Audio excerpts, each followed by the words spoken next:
Tyson, and you know it. You hit me, I'm gonna kill you.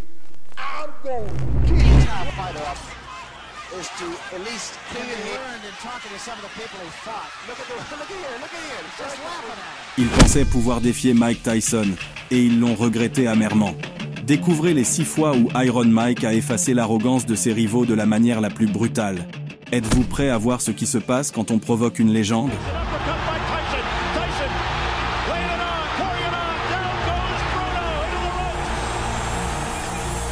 Certains boxeurs audacieux ont osé défier Mike Tyson, ignorant le risque que cela impliquait.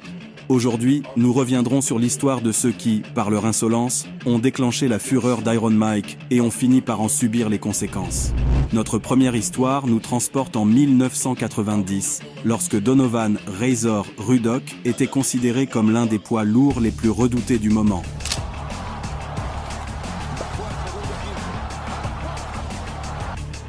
Confiant dans sa force et sans mesurer le danger, Rudock décida de défier Tyson, persuadé qu'il pouvait lui voler son trône sur le ring.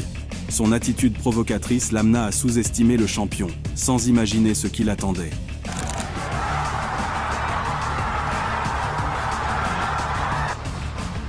Le combat commença avec Rudock lançant des coups puissants et affichant une performance impressionnante, réussissant même à mettre Tyson en difficulté. Cependant, la légende de la boxe ne tarda pas à réagir. Réveillant son instinct de combattant, Iron Mike prit le contrôle du combat et déchaîna un torrent de coups dévastateurs, montrant ainsi pourquoi il était le roi incontesté. La brutalité de l'affrontement ne détruisit pas seulement les ambitions de Rudock, mais le fit pratiquement sortir de l'élite de la boxe.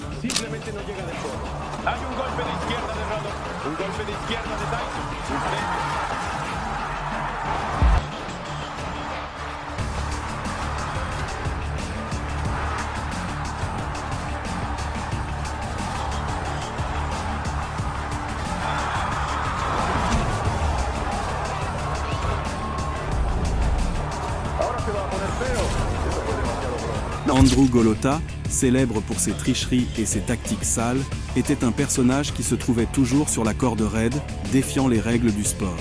Cependant, lorsque le destin le mit face à l'un des boxeurs les plus redoutés de tous les temps, Mike Tyson, son monde prit un tournant inattendu. La confiance qu'il avait toujours affichée, cette arrogance qui lui faisait se sentir supérieur aux autres, disparut en un clin d'œil.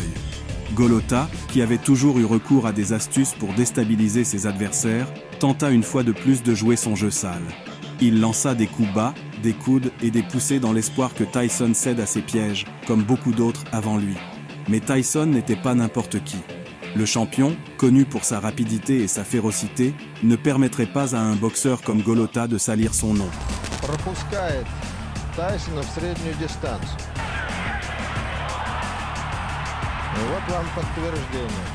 En quelques minutes, le combat devint un désastre pour Golota. Tyson le fit tomber avec une force écrasante, chaque coup semblant le rapprocher de sa fin sur le ring. La peur envahit Golota, qui, incapable de résister plus longtemps, prit une décision marquant la fin de sa carrière. Il abandonna le combat de manière humiliante, laissant derrière lui non seulement la bataille, mais aussi une tache indélébile sur sa réputation. Le coup ne fut pas seulement physique, mais psychologique. Golota, connu pour son agressivité et ses coups bas, fut dépouillé de son armure en un seul combat. En 1986, Mitch Green était connu dans le monde de la boxe pour son attitude provocante, mais pas vraiment pour ses compétences sur le ring. Dans un acte de témérité, il osa menacer publiquement Mike Tyson, un jeune champion qui commençait déjà à forger sa légende. Mitch, croyant que sa menace audacieuse était un signe de bravoure, ne comprenait pas le danger auquel il s'exposait. Pour Tyson cependant, ce n'était rien d'autre qu'une provocation qu'il ne laisserait pas passer. Si quelque chose était certain pour Tyson, c'était qu'il ne pouvait tolérer le défi d'un homme qui ne savait même pas où il se trouvait.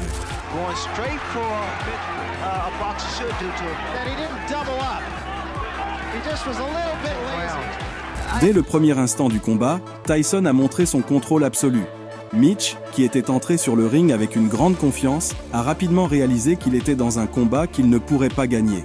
Plutôt que de mettre fin à son adversaire rapidement, Tyson a choisi de le soumettre, le frappant de chaque point comme une leçon d'humilité. Chaque coup était une réponse à son arrogance, une punition que Mitch ne pourrait éviter. Le visage de Mitch reflétait la douleur et la confusion, mais son orgueil restait intact, bien que clairement brisé.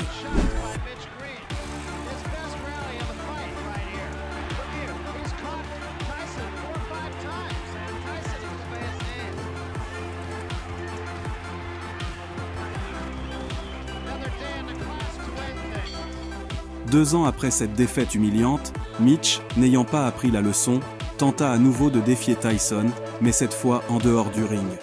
En pleine rue, Mitch pensa qu'il pourrait se venger, avec la même attitude provocante qu'il avait montrée auparavant. Cependant, Tyson n'hésita pas une seconde et, d'un seul coup, laissa Mitch par terre, avec une brutalité qui l'envoya directement à l'hôpital. Ce fut un coup si dévastateur que Mitch ne fut pas seulement physiquement vaincu, mais commença aussi à remettre en question sa vie. Cette expérience le poussa à prendre une décision radicale, quitter le monde de la boxe et trouver une nouvelle direction. Il devint pasteur, une transformation radicale qui naquit peut-être après avoir réfléchi au sens de sa vie après cette rencontre brutale. Après sa victoire contre Mitch Green, Tyson était à son apogée, mais il savait que son plus grand défi était à venir. C'est alors que Trevor Berbick fit son apparition, un boxeur vétéran qui n'avait pas seulement eu l'audace de frapper Tyson dans le dos, mais portait aussi un héritage sombre. C'était lui qui avait mis fin à la carrière de la légende Muhammad Ali. Pour un jeune Tyson, plein de rage et d'ambition à 20 ans, cette offense personnelle ne passerait pas inaperçue.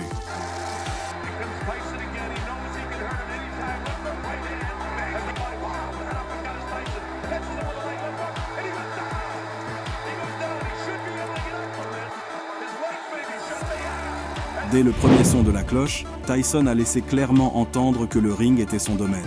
Avec son regard perçant et sa posture agressive, il s'avança vers Berbick, qui, confiant en son expérience, tenta de défier les puissants coups de Tyson, mais il ne savait pas dans quoi il s'engageait. Chaque fois que Tyson frappait, Berbick vacillait, et chaque tentative de se moquer de son adversaire ne faisait que l'emmener vers l'humiliation.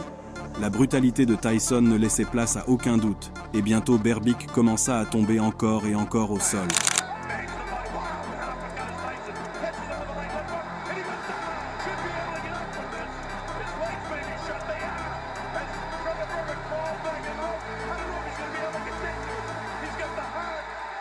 En 1987, Tyson poursuivit sa montée imparable dans le monde de la boxe, mais il rencontra un autre défi qui mettrait à l'épreuve non seulement sa technique sur le ring, mais aussi sa capacité à contrôler sa colère.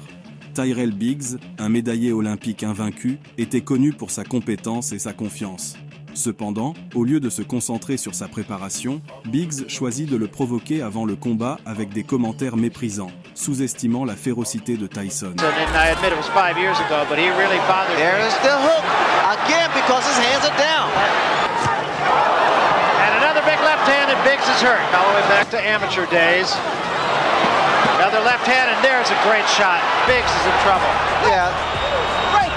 Le combat commença avec Biggs prenant l'avantage, confiant et détendu. Son attitude décontractée le conduisit à sous-estimer Tyson, pensant qu'il pourrait le battre sans trop de difficultés.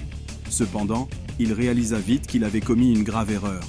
Tyson, avec son regard fixe et son style inébranlable, se lança vers lui avec une rapidité et une agressivité implacables. Chaque coup de Tyson était plus qu'un simple impact, c'était une leçon d'humilité. Biggs, qui croyait pouvoir dominer le combat, ressentit rapidement le poids de son erreur. Tyson ne se contenta pas de le surpasser physiquement, mais le punissait à chaque coup, forçant Biggs à comprendre, de la manière la plus brutale, que le respect d'un champion se gagne sur le ring, pas avec des provocations.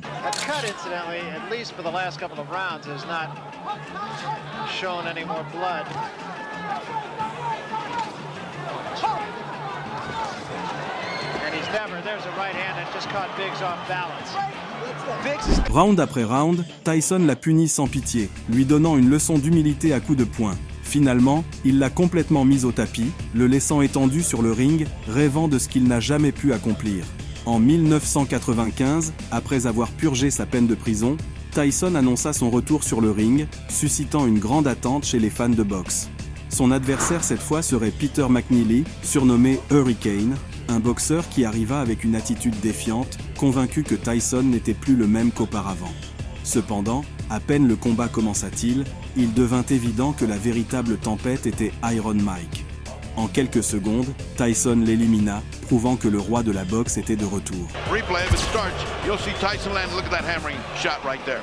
And then the way he's punching, that right hand right there got him. First knockdown. Mike comes across. Just a nice short, crisp, turned over right hand. Timing's a little off. Right here, you'll see a nice right uppercut. Bang! That's the one that puts him down. That hook. Now watch his uppercut. That one is clean. That is a clean shot. Mike goes back, to neutral corner, not knowing what's happening, and neither does Mills Lane.